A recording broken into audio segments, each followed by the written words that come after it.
Hello everyone, welcome to elite current affairs. तो elite current affair में आपका स्वागत है। आज 1 मार्च 2024 और 1 मार्च 2024 के जितने भी इंपॉर्टेंट क्वेश्चन होंगे सारे इस वीडियो में डिस्कस करेंगे।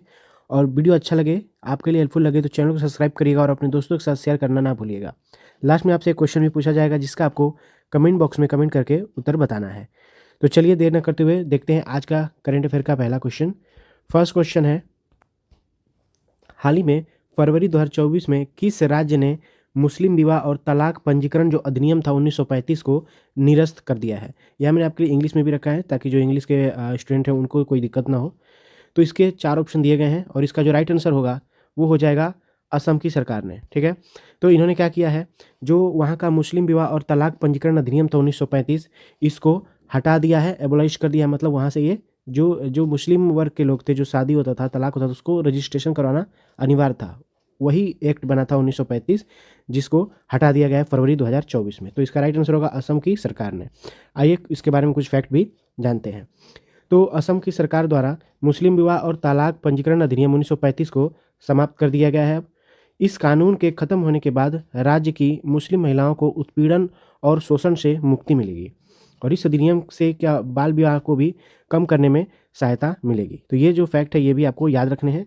अब बात हुई असम की, तो कुछ असम के बारे में जान लीजिए। बात करते हैं यहाँ की राजधानी। असम की जो राजधानी है वो है दिसपुर। यहाँ के मुख्यमंत्री हैं हेमंत बिश्व शर्मा। राज्यपाल हैं गुलाब चंद कटारिया। तो ये जरूर आप याद रखेंगे, चीफ मिनिस्टर, क्योंकि ऐसे में सीएम का नाम पूछ लिया जाता है। यहाँ के बात करें नेशनल पार्क की, तो यहाँ पे फेमस नेशनल पार्क है काजीरंगा नेशनल पार्क, जो कि कई बार एग्जाम में आ चुका है, इसको याद रखिएगा। और मानस राष्ट्रीय उद्यान, ये भी यहीं पर है, इसको भी आप जरूर याद रखिएगा। असम ने क्या किया, अभी हाल ही में परिवहन निगम ने भारत की पहली 100% इलेक्ट्रिक बाइक टैक्सी शुरू की है। ये भी अभी हाल ही में किया गया है असम में, ये भी पूछ सकता है। उल्टा गुट और असम सरकार के बीच त्रिपक्षीय समझौता भी हुआ है। ठीक है, 8वां ब्रह्मपुत्र वैली फिल्म फेस्टिवल भी कहाँ हुआ था? गुवाहाटी में, आसाम में। तो ये भी आपको याद रखने हैं। अंतिम वृक्ष आंदोलन के लिए आसाम के मुख्यमंत्री को गिनीज वर्ल्ड रिकॉर्ड प्रमाण पत्र भी प्राप्त हुआ है। ये भी पूछ सकता है क्वेश्चन। असम के मुख्यमंत्री को सिंगापुर की शीर्ष फेलोशिप से सम्मानित भी किया गया है, यानी हेमंत बिश्व शर्मा को पूछ सकता है कि किस मुख्यमंत्री को सिंगापुर के शीर्ष फेलोशिप से सम्मानित किया गया है? तो याद रखिएगा हेमंत बिश्व शर्मा। खेलो इंडिया यूनिवर्सिटी गेम का जो चौथा संस्करण था, जिसका शुभंकर अष्टलक्ष्मी था, वो भी यह गुवाहाटी से ही संबंधित है। तो इतने फैक्ट आपको याद रखने हैं। वीडियो अच्छा लगे फ्रेंड्स तो लाइक करिएगा। चलिए नेक्स्ट क्वेश्चन देखते हैं।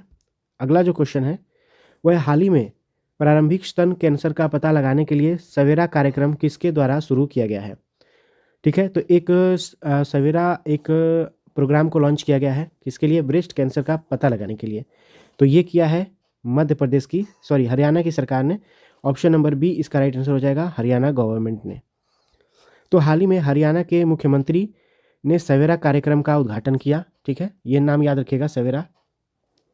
इसका उद्देश्य है, इस कार्यक्रम का उद्देश्य है स्तन कैंसर को शीघ्र ही पहचान कर उसका इलाज शुरू करना ताकि कोई दिक्कत ना हो। इसकी शुरुआत मेदांता फाउंडेशन ने गुड़गांव में स्वास्थ्य विभाग के सहयोग से की थी। तो ये भी याद रखकर पूछ सकता है किस फाउंडेशन के द्वारा इसकी शुरुआत की गई थी? तो मेदांता फाउंडेशन इसका राइट आंसर होगा। ठीक है, यहाँ पे आपको याद रखना है। फैक्ट की बात करें तो हरियाणा, इसकी राजधानी चंडीगढ़। मुख्यमंत्री कौन है? मनोहर लाल खट्टर। राज्यपाल कौन है? बंडारू दत्तात्रेय। नेशनल पार्क यहाँ के जो फेमस है वो है सुल्तानपुर नेशनल पार्क और कलेसर नेशनल पार्क। ये याद रखने हैं, इंपॉर्टेंट बनेंगे। नेक्स्ट बात करें तो इसके बारे में अभी हाल ही में जो करंट अफेयर के न्यूज़ में अभी चर्चा में था हरियाणा, उसमें भी कुछ जान लीजिए। विजय हजारे ट्रॉफी 2023 का अंतर्राष्ट्रीय किसने जीता? तो याद रखिएगा, ये विजय हजारे ट्रॉफी अभी हाल ही में हरियाणा ने जीता है। और अंतर्राष्ट्रीय गीता महोत्सव कहाँ हुआ था? अभी कुरुक्षेत्र में किया गया है। और भारत की पहली हाइड्रोजन ट्रेन कहाँ पे चली? तो ये भी हरियाणा में ही चलाई गई।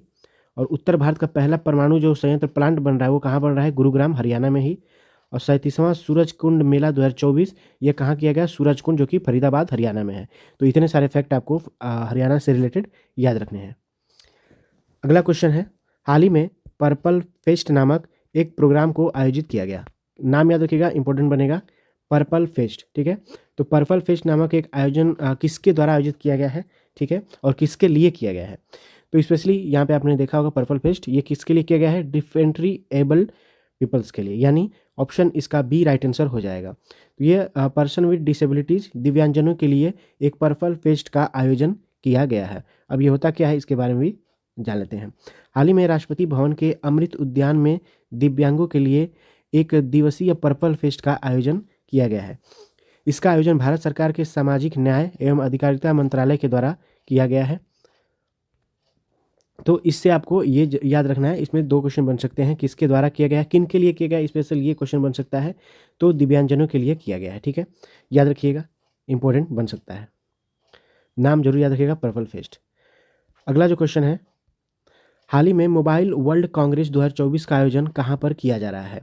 तो मोबाइल वर्ल्ड कांग्रेस 2024 का जो आयोजन है ये कहाँ पे किया गया फ्रेंड्स, ये किया गया है स्पेन के बार्सिलोना में, ठीक है।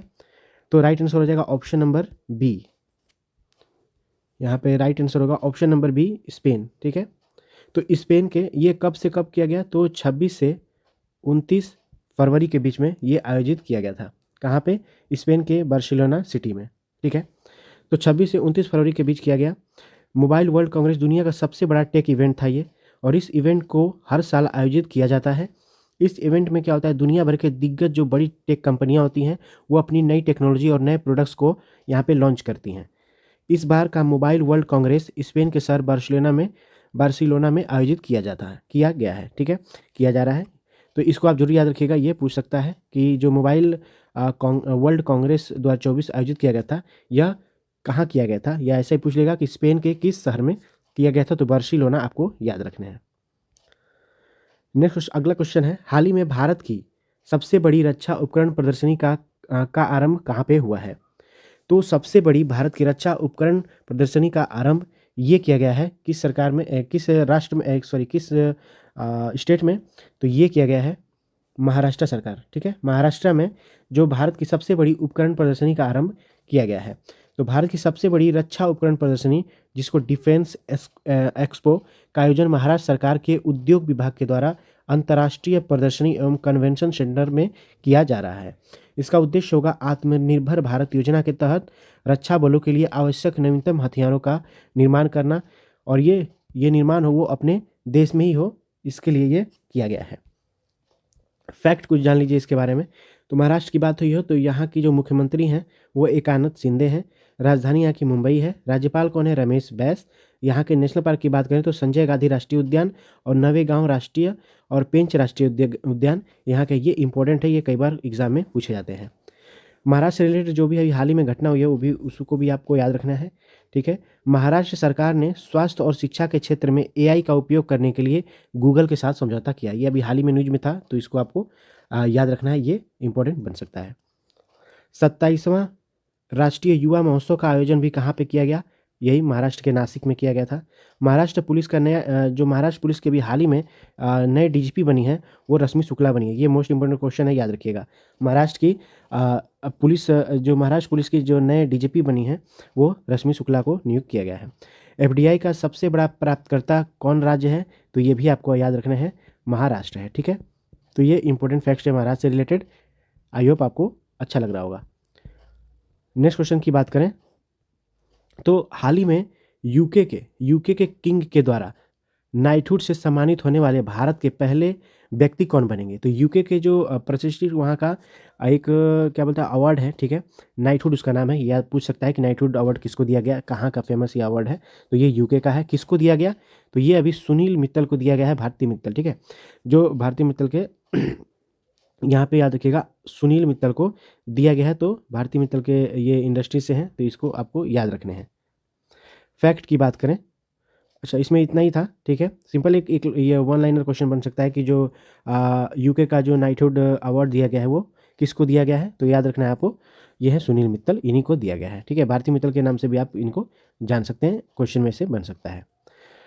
अगला क्वेश्चन की बात करें तो हाल ही में जारी वैश्विक बौद्धिक संपदा सूचकांक, यानी ये क्वेश्चन कई बार पूछा था, ग्लोबल इंटेलेक्चुअल प्रॉपर्टी इंडेक्स में भारत का स्थान कौन सा रहा है। सिंपल सा ये क्वेश्चन बनता है, यहाँ भी मैंने दिखाया है। जो भारत का स्थान रहा है वो रहा है इस बार 40, ठीक है, 40वां रैंक भारत को मिला है किसमें, world global intellectual property index 2024 में भारत का स्थान 40वां रहा है। तो यहाँ पे 2 क्वेश्चन और आप जान लीजिए। ये अंतर्राष्ट्रीय आईपी सूचकांक है, यूएस चैम्बर ऑफ कॉमर्स के द्वारा किया जाता है और इसका जो संस्करण था इस बार ये 12वां संस्करण था। आप ये याद रखना है। इसमें भारत का जो स्थान था, यहाँ पे गलती हो गया है, 40वां था। ठीक है, यहाँ 40वां था, याद रखिएगा, ये 40वां था। तो फर्स्ट पे कौन आया? संयुक्त राज्य अमेरिका आया। सेकंड पे कौन था? United kingdom. और थर्ड पे कौन था? फ्रांस। तो इतने फैक्ट आपको इससे रिलेटेड याद रखने हैं। और कुछ इंपॉर्टेंट फैक्ट और जान लेते हैं। अभी हाल ही में जितने भी रिपोर्ट आए हैं, करप्शन परसेप्शन इंडेक्स 2023 में भारत की रैंक थी 93वां रैंक था। ठीक है, और डेनमार्क ने इसमें टॉप किया था। स्वच्छ सर्वेक्षण की बात करें 2023 की, तो हमारे शहर के 2 शहर को दिया गया, एक इंदौर, एक सूरत। ठीक है, स्वच्छ सर्वेक्षण 2023 में क्लीनेस्ट सिटी इंदौर और सूरत को दिया गया। 1 लाख से कम आबादी में महाराष्ट्र सबसे स्वच्छ छावनी बोर्ड। ठीक है, और 1 लाख से कम आबादी में बात करें तो महाराष्ट्र, और सबसे स्वच्छ छावनी बोर्ड महू छावनी बोर्ड राज्यों, जो कि जो ये दिया गया एमएच महाराष्ट्र और एमपी छत्तीसगढ़ को। ठीक है, एमपी छत्तीसगढ़ को। सबसे स्वच्छ गंगा शहर किसे दिया गया? तो यह वाराणसी और प्रयागराज को, ये रिपोर्ट में आया है। और भी बात करें तो सफाई मित्र शहर किसे घोषित किया गया? तो चंडीगढ़ को। और हिम तेंदुआ 2000 जो रिपोर्ट आई थी 2023 में, टोटल हिम तेंदुआ कितने हैं हमारे देश में? वो 718 हैं, जिसमें से सबसे ज़्यादा लद्दाख में है 477 और सबसे कम जम्मू एंड कश्मीर में कितने? 9। तो ये भी याद रखना है। और जो टोम ट्रैफिक इंडेक्स रैंकिंग 2023 आया था, इसमें लंदन ने टॉप किया था और हमारे सिटी का जो एकमात्र था बेंगलुरु, जो कि 6वें पायदान पे था। तो ये भी आपको याद रखना है। ये सब सारे रिपोर्ट से संबंधित है, किसी में से एक क्वेश्चन बन सकता है। नेक्स्ट बात करें तो भारत के पहले सेप्टिक टैंक सफाई रोबोट का नाम क्या है? अभी हाल ही में what is the name of the India's first septic tank cleaning robot? ये देख सकते हैं, ये सेप्टिक टैंक क्लीनिंग रोबोट है। इसको किस नाम से जाना जा रहा है, जो कि अभी हाल ही में लॉन्च किया गया है? तो इसका राइट आंसर हो जाएगा ऑप्शन नंबर बी, होमो शेप एटम। ठीक है, होमो शेप एटम इसका नाम है। ठीक है, ये काट दीजिएगा, होमो शेप एटम इस किसका? ये सेप्टिक टैंक रोबोट का नाम है, होमो शेप एटम। तो इसको डेवलप किया है आईआईटी मद्रास ने इसको डेवलप किया है। ठीक है, सेप्टिक, जिसका नाम है होमो शेप एटम। यह भारत का पहला सेप्टिक टैंक सफाई रोबोट है, जिसका नाम ये रखा गया है। और इसका उद्देश्य है देश भर में मैला ढोने की प्रथा को खत्म करना और स्वच्छता अभियान को बढ़ावा देना है। ठीक है, तो सिंपली याद रखना है इसका नाम क्या था? होमो शेप एटम। और किसके द्वारा ये बनाया गया? तो आईआईटी मद्रास के द्वारा ये बनाया गया है। अगला क्वेश्चन है, हाल ही में WTO वर्ल्ड ट्रेड ऑर्गेनाइजेशन का जो 13वां मंत्री स्तरीय सम्मेलन है, यह कहाँ पर हुआ है? ठीक है, 13वां ये मंत्री स्तरीय सम्मेलन था वर्ल्ड ट्रेड ऑर्गेनाइजेशन का। ठीक है, यह कहाँ पे किया गया है? तो ये भी हाल ही में किया गया था अबू धाबी में। ऑप्शन नंबर डी इसका राइट आंसर हो जाएगा। ठीक है, तो WTO का 13वां मंत्री स्तरीय सम्मेलन कहाँ किया गया? तो अबू धाबी में। सिंपली इतनी आपको याद रखने हैं। आइए कुछ फैक्ट जान लें। तो विश्व व्यापार संगठन यानी WTO का 13वां मंत्री स्तरीय सम्मेलन कब हुआ था? 26 फरवरी को संयुक्त अरब अमीरात की राजधानी अबू धाबी में शुरू हुआ था। ठीक है, और 29 फरवरी तक ये चलेगा, यानी 3 दिन का ये प्रोग्राम था। कई देश के अर्थव्यवस्था, व्यापार और विकास मंत्री और वैश्विक आर्थिक और व्यापार संगठनों के प्रतिनिधि यहाँ पे शामिल हुए थे। सम्मेलन की अध्यक्षता संयुक्त अरब अमीरात के विदेश व्यापार राज्य मंत्री और WTO के 13वें मंत्रिस्तरीय सम्मेलन के अध्यक्ष सानी जायोदी ने इसकी अध्यक्षता की थी। WTO की बात करें तो इसके स्थापना दिवस याद रखिएगा 1995 में इसे स्थापित किया गया था। इसका जो मुख्यालय हेडक्वार्टर है वो जिनेवा स्विट्जरलैंड में है। अध्यक्ष कौन है? नाकोजी अंकोजी। ठीक है, नाकोजी अंकोजी इसके जो है अध्यक्ष हैं। तो इतने फैक्ट आपको इससे रिलेटेड, इस क्वेश्चन से रिलेटेड आपको याद रखने हैं। अगला क्वेश्चन है, हाल ही में प्रधानमंत्री नरेंद्र मोदी ने किस राज्य के पहले रेलवे स्टेशन रैंगपो स्टेशन की आधारशिला रखी है? ठीक है, तो वो राज्य का नाम बताना है जहाँ पे वहाँ का पहला स्टेशन बनाया जाएगा, जिसको अभी हाल ही में लॉन्च किया किसने? प्रधानमंत्री नरेंद्र मोदी जी ने। तो जो राइट आंसर हो जाएगा वो हो जाएगा सिक्किम। तो सिक्किम के रैंगपो जो जगह का नाम है, वहीं पे ये रैंगपो स्टेशन बनेगा। ठीक है, यह सिक्किम का पहला रेलवे स्टेशन होने जा रहा है। सिक्किम की बात हुई तो राजधानी गैंगटोक है, मुख्यमंत्री प्रेम सिंह तमांग है, राज्यपाल लक्ष्मण आचार्य हैं। तो कुछ फैक्ट जान लेते हैं सिक्किम से रिलेटेड, जो कि अभी हाल ही में घटित हुए हैं। तो सिक्किम ने INPIRS जो कि वर्ल्ड बैंक की सहायता से एक पुरानी पेंशन योजना बहाल करने वाला पूर्वोत्तर भारत का पहला राज्य बना है। ये नाम जरूर याद रखिएगा, किसकी सहायता से? वर्ल्ड बैंक की। प्रधानमंत्री नरेंद्र मोदी सिक्किम के पहले रेलवे स्टेशन रैंगपो स्टेशन की आधारशिला रखेंगे। रैंगपो स्टेशन सिक्किम और भारत के लिए पर्यटन और रक्षात्मक दृष्टि से बहुत ही महत्वपूर्ण होगा। सिक्किम में इससे पहले कोई भी रेलवे लाइन नहीं थी। ठीक है, यह सिक्किम लोगों के लिए कनेक्टिविटी का तीसरा माध्यम है। अभी तक यहाँ लोग सड़क और हवाई मार्ग से ही यात्रा कर रहे थे और अब ट्रेन से भी यात्रा कर सकेंगे। ठीक है, तो ये भी आपको याद रखने हैं। तो दोस्तों आई होप आपको वीडियो अच्छा लगा होगा। और बात करते हैं आज के क्वेश्चन ऑफ द डे। जो क्वेश्चन मैं दूंगा और इसका सही उत्तर आपको कमेंट करके बताना है। तो ये जो क्वेश्चन ऑफ द डे है आज का, भारत के किस राज्य में दुनिया की पहली वैदिक घड़ी लगाई जाएगी। ये काफ़ी इंपॉर्टेंट था, अभी हाल ही में बहुत न्यूज में भी था, तो आपको ज़रूर बताना है। इसका जो भी राइट आंसर होगा चारों में से आपको कमेंट करके कमेंट बॉक्स में उत्तर बताना है। दोस्तों अगर वीडियो अच्छा लगा हो तो शेयर जरूर कीजिएगा और जाते जाते एक लाइक और सब्सक्राइब करते चलिएगा। तो चलिए मिलते हैं अगले वीडियो में, कल के वीडियो में मिलेंगे। तब तक के लिए अपना ख्याल रखें। चलिए, जय हिंद, जय भारत।